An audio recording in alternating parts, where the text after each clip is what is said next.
Hi everybody, this is GeekyGamer Gal. I'm recording this audio post-smoothly, so I did some leveling off camera of our team. So I brought Pseudo up to level 10 and Magnus gained a level while bringing Pseudo Wudo up.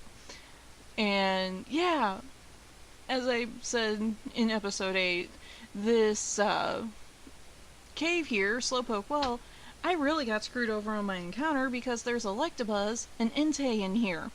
And I really like Entei. Entei is probably one of my favorite legendary Pokemon, period. And it's really, in later gens, since come to its own, because it now learns um, Ho-Oh's signature move, Sacred Fire. So, yeah, no, it's like Entei, Reshiram, Lugia, and Mewtwo Y. Because I really like using the Mewtwo Y. And so, yeah, I kind of got screwed over, and hopefully, um, so yeah, I completely forgot what I was actually talking about, but yeah, we're just going to go up and go fight this Rocket Grunt member. Yeah, and yeah, he did get attacked by Kurt, so now he's trying to take it out on us. So we're still leading off with Pseudo, mainly because we're trying to get him up to everybody else in the team, and Magnus has definitely become one of those team members that helps carry everything. But Pseudo does pretty well, since he has Rock Throw, because it's always nice having a stab attack, and that he's actually high enough level now to do damage to the trainer Pokemon. Excuse me, burping up a storm here. And yeah, Snubble's another one of those Pokemon. I really like it, because it just reminds me of that grumpy bulldog. And same with Granbull, but I don't use them too much, and I've never actually used them since they become a pure fairy type. I mean, it's kind of great that they learn all the elemental fangs, but they really aren't that good. I mean, honestly, Pseudo, I'm honestly, as soon as I come across something that's a ground type that can learn rock type moves, I'm probably going to throw Pseudo into a PC box, just because it's a Pseudo Wudo. He's a pure rock type, and, you know, he does good damage against electric types, but he's so slow, and he has no immunity to them. Because Pseudo actually almost fainted when I was training him. And yeah, Skip Loom for this battle is a little bit scary, but Pseudo almost died to a Thunder Punch from an Electabuzz. He survived by 1 HP, and I was quick to switch out. But yeah, I mean, he needs the resistance. But anyway, onto the Skip Loom that's actually on the screen. I really love Jumpluff. I've actually used a few competitively, you know, Sleep Powder Sword Stance, Acrobatics, and Seed Bomb. And it's just cute, and it smiles at you as it murders everything. And it's really fun to slap a Flying Gem on them. And yeah, at this point I was wondering, since Smeargle starts with Sketch, if by using Mimic, you know, would that void the Sketch, or would it learn Sketch? And then, because it's level 11, if he only has 1 Sketch, which it turns out he did, or she did, sorry. Yeah, she only had 1 PP of Sketch, so she just struggles as I'm throwing rocks at her with Pseudo. But Jumpluff, yeah, you smack a Flying Gem on it. You know, once you get your Sleep Powder and Sword Dance in, you get your 110 base power Acrobatics, you get your Flying Gem boost, and then you get your Flying type, it's Stab, or your Flying type boost, and, you know, 2 or 3 Sword Stances, it kills everything, and it just looks so happy about it. Why I like Jumpluff, I mean, most of my grass types I love. I only learned to love them with a little side competition amongst some friends of mine. And it's a Nidorino. It makes me think of El Rey. you need to be on my team, not Team Rocket's team. Um, but yeah, no. I learned to love a lot of grass types by playing against some of my friends. Because we just did, here, build a team to go against each other using this 18-sided die. And, you know, each number represents one type you can choose. And I got grass, but...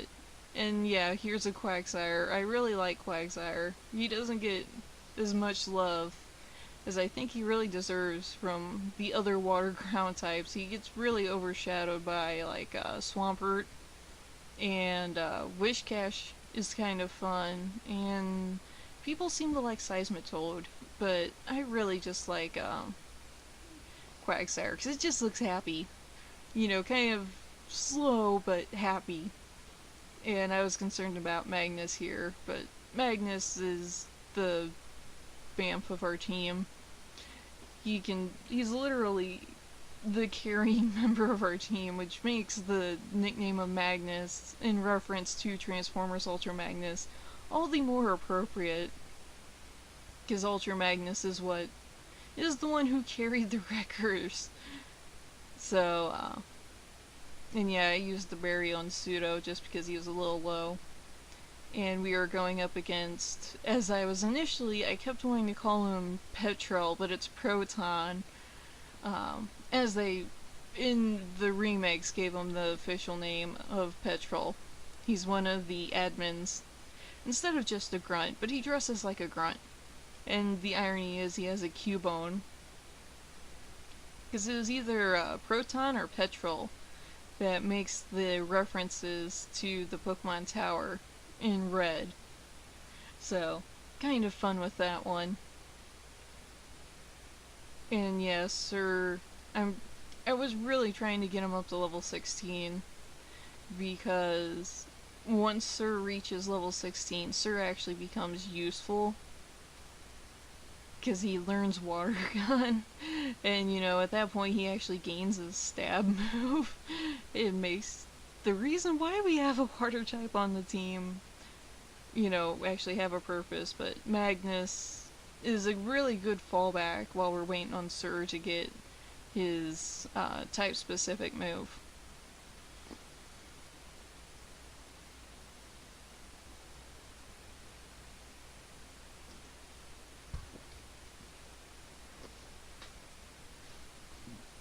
Excuse me, had to take another drink of water.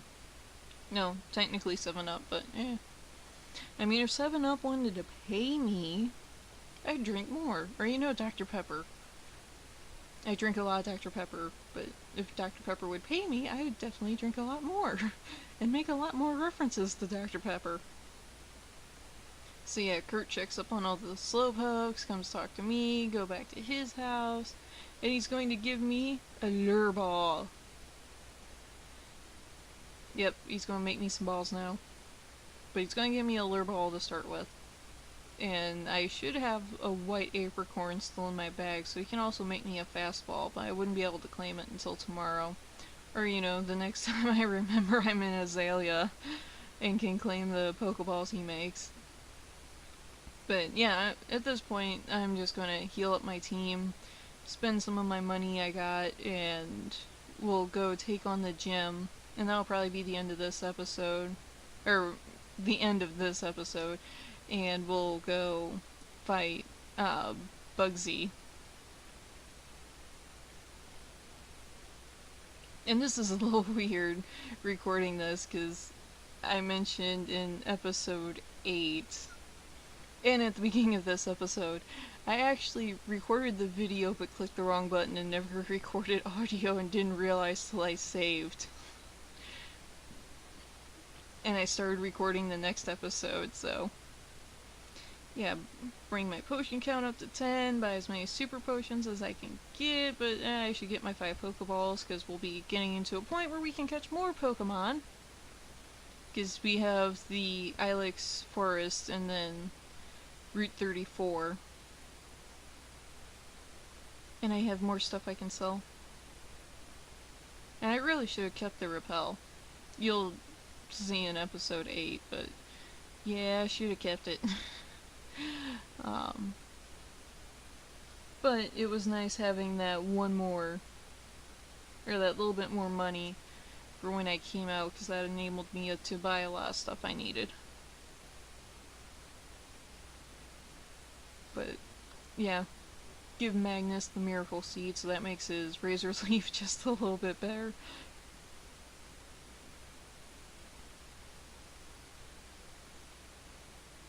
So, yep, we're on to the gym. The buggy gym.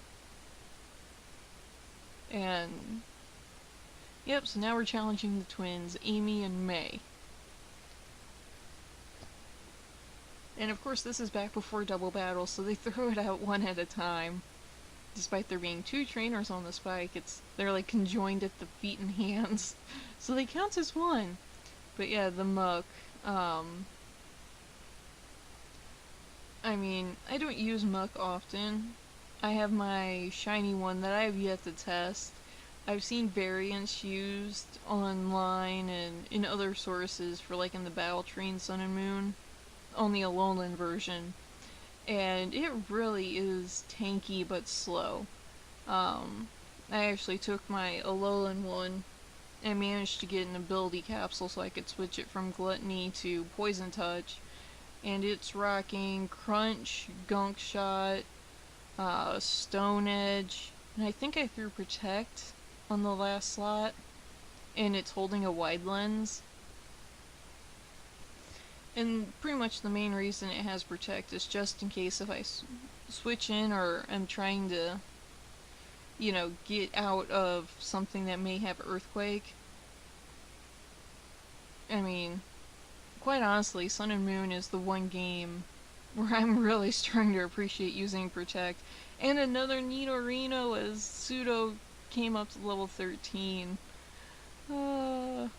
I hope I can find a Nidorino in this game. Oh, and I just realized it'll be really fun when we go to Goldenrod. Because, you know, we get the odd egg from the daycare couple, which is randomized, and it was already random to any of the baby Pokemon. Now it's random to anything of the 200 and something, and Pseudo's at level 14. But I think the Game Corner prizes are also randomized. So that could be really interesting. I never thought about that one until just now. I don't know why seeing the Nidorino made me think of, oh hey, look, the Game Corner prizes are also randomized, so who knows what I might get, which will mean, oh, so much gambling. And as I've said before, I mean, I appreciate them switching to a Minesweeper game, but there was something about the casino, you know, the actual slots in these older games that was a lot easier to deal with. Because I've had a few times on the Minesweeper variant where obviously there was a bomb, there was not a bomb. Because, you know, it goes off, you know, oh look, there's 1 bomb in radius of the square, or, you know, 2 bombs in radius of the square, or it's how many in a row, but at least with the slots, if you time it right, you can consistently get until the random Pokemon affects your slots, but you can consistently get your 300 to 700 coins every turn just by dropping in 3. I mean, it's one of those. I spend enough time in that game corner. I got pretty decent at it a while back, so hopefully I can continue that streak. And Hypno, you're just a creepy dude. I am not a fan of Hypno. I don't think I've ever actually used a Hypno either.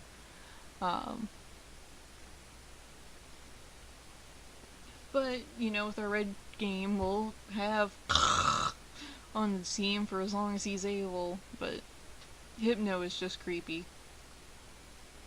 Because you have to think, it wants you to go to sleep so it can eat your dreams. It wants to eat your brainwaves.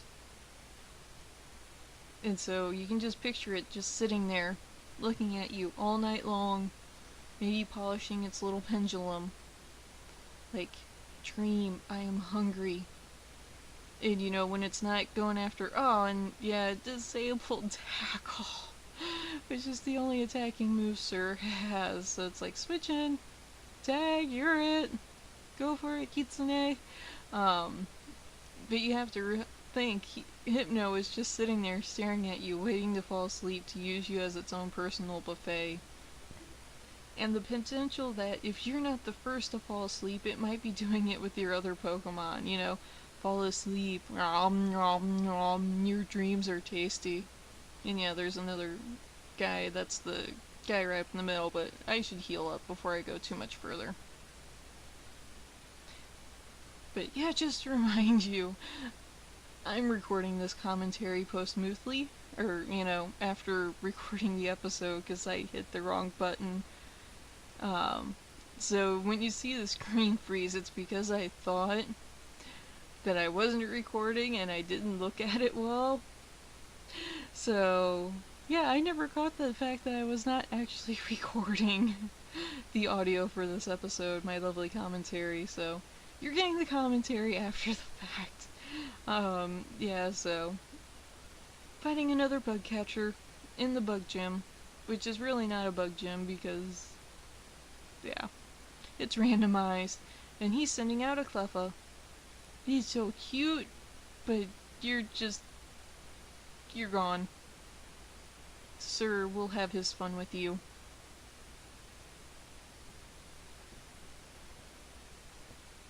And, one of the big things is we get Sir, like I said earlier, and yeah, you have an Encore with down attack, and then you confuse me with Sweet Kiss. But, Sir really, I'm certain will come into his stride once he reaches 16 and gets Water Gun. Because he's very, at least especially, bulky. And he's got some physical bulk. It's not as good as, like, Magnus, but once Sir is at 16, he'll be a good mon. I really like Vaporeon. I actually like using most of the evolutions. Aesthetically, I really think, and yeah, I've now officially run into all 3 legendary dogs because of this bug catcher who has Suicune. And yeah, it's just disappointing. My only legendary is an Articuno. I really would have traded my Articuno. I would have traded Artie for an Entei. Just because Entei, Entei is my favorite. He's fluffy.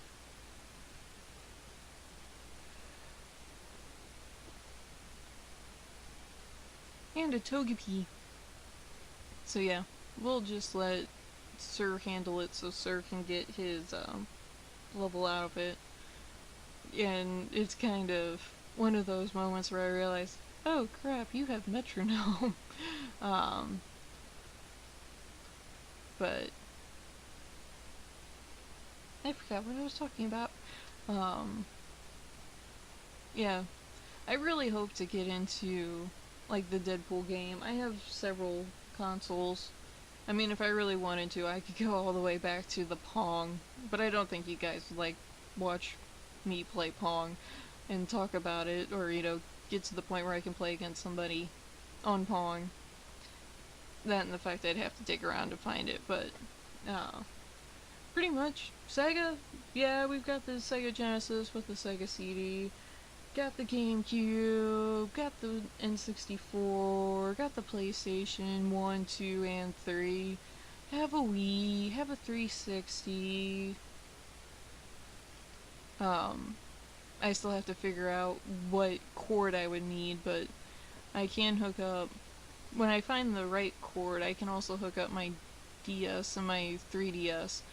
But, a lot of my DS games I have on emulators, so I might just emulate them like I'm currently doing. And quite honestly, please buy the actual cartridges of the older games. I know some of them get really stupid expensive, but buy the cartridges. Actually support the companies that created the game.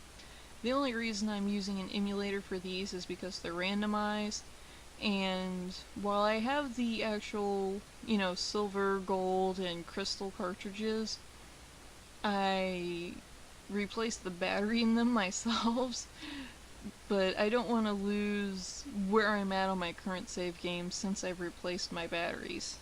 Uh, my crystal version, I'm currently dealing with Claire, because I got a Magikarp early on, and I'm trying to find a good way to use it against Kingdra, because Kingdra is just a pain. I mean, that was one of the great things. And yeah, the Alakazam. This Alakazam is lucky, and it's a pain because it gets away with Kinesis. And Kinesis just, it's a knockoff Flash that's less accurate than Flash.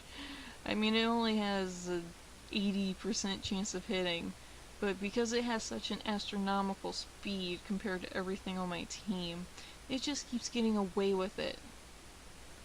And, Tackle does nothing. And so I switch out for Magnus, because at least Magnus has a... Or, no, was it Magnus?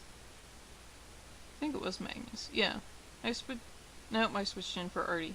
Either way, I switched into Artie just because Artie could do more damage, and it just keeps getting off Kinesis to where I can't hardly hit him. It's almost as bad as a Calm Mind double team Gardevoir. So it uses Calm Mind 6 times, so its defenses are as high as it can get, and it's already pretty bulky. And then it just starts throwing double teams out there, so it avoids everything. You can't hit the sucker. I mean, this really had me thinking of that, because it just kept getting off Kinesis. Either way, I was happy, and Sir got to level 16. He learned his water gun, so now he's really useful, and Artie got up to level 15. And, Artie, he's our longest running teammate, and yeah, switching into an Omastar, so that was one that was obviously Magnus' job. And yeah, all praise Lord Helix, but I'm more of a Dome Postle kind of gal. Yeah, I'm burping a lot. But yeah, no, Magnus is great. Magnus is just like, I'm not putting up with this one shot, and went up a level. So, I've said earlier, Magnus is really carrying our team, and this video really helps show how much he's carrying it. And yeah, at least Machop Sprite's so much better than G1. I actually, when Pokemon was becoming huge, and all the games are all over the place, and this was right before, like the year before they released Crystal, I was at my local game store, and I actually got Red and Silver at the exact same time, and I actually played Silver before I played Red, when I started.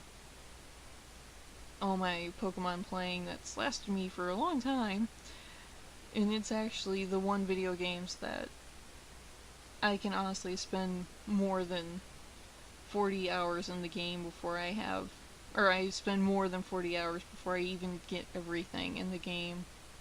But yeah, Kitsune was worth the super potion, because Kitsune. And yeah, part of the reason I just played Silver first was not because it was newer, but because the sprites were so much better, the artwork was so much better. You see the back, and you can actually tell what the back of the Pokemon is supposed to be as compared to Red, where you're just like, tilt your head, squint, kind of,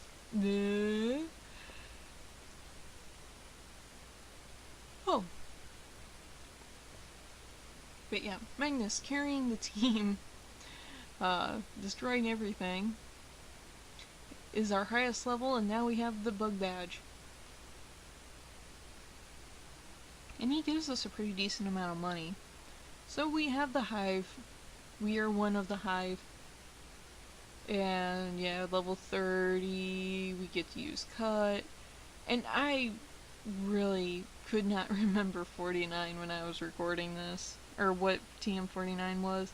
And it turns out it's Fury Cutter, which in Gen 2 I never really used Fury Cutter. I didn't really start using Fury Cutter until later gens when they gave it a little bit more PP and a little bit more starting power, because it starts off like 10 or 20 in Gen 2, and then they upped it to like 40, 30, 40 in later gens and gave it a little bit more PP, because I think it also only started with like 10 PP initially.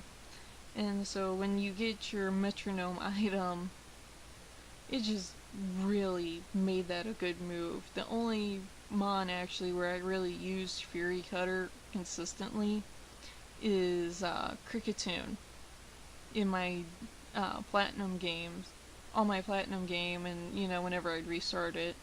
Mainly because Cricketune, it evolves early, it gets Fury Cutter right as it evolves, and you get a metronome really early in that game. So it just becomes this nuclear bomb you can throw at your enemies. And, well, I really liked how Cricketune was designed, and I got the 3 super potions just to kind of replace what I'd used and throw a couple more in my bag. And at this point, you know, like, comment, subscribe. I'm GeekyGamer Gal. I'm saving my game right now. The next episode, which is the one that has the audio, where I recorded in time. But remember the 3 G's of gaming: good thoughts, goodwill, and game on. Bye.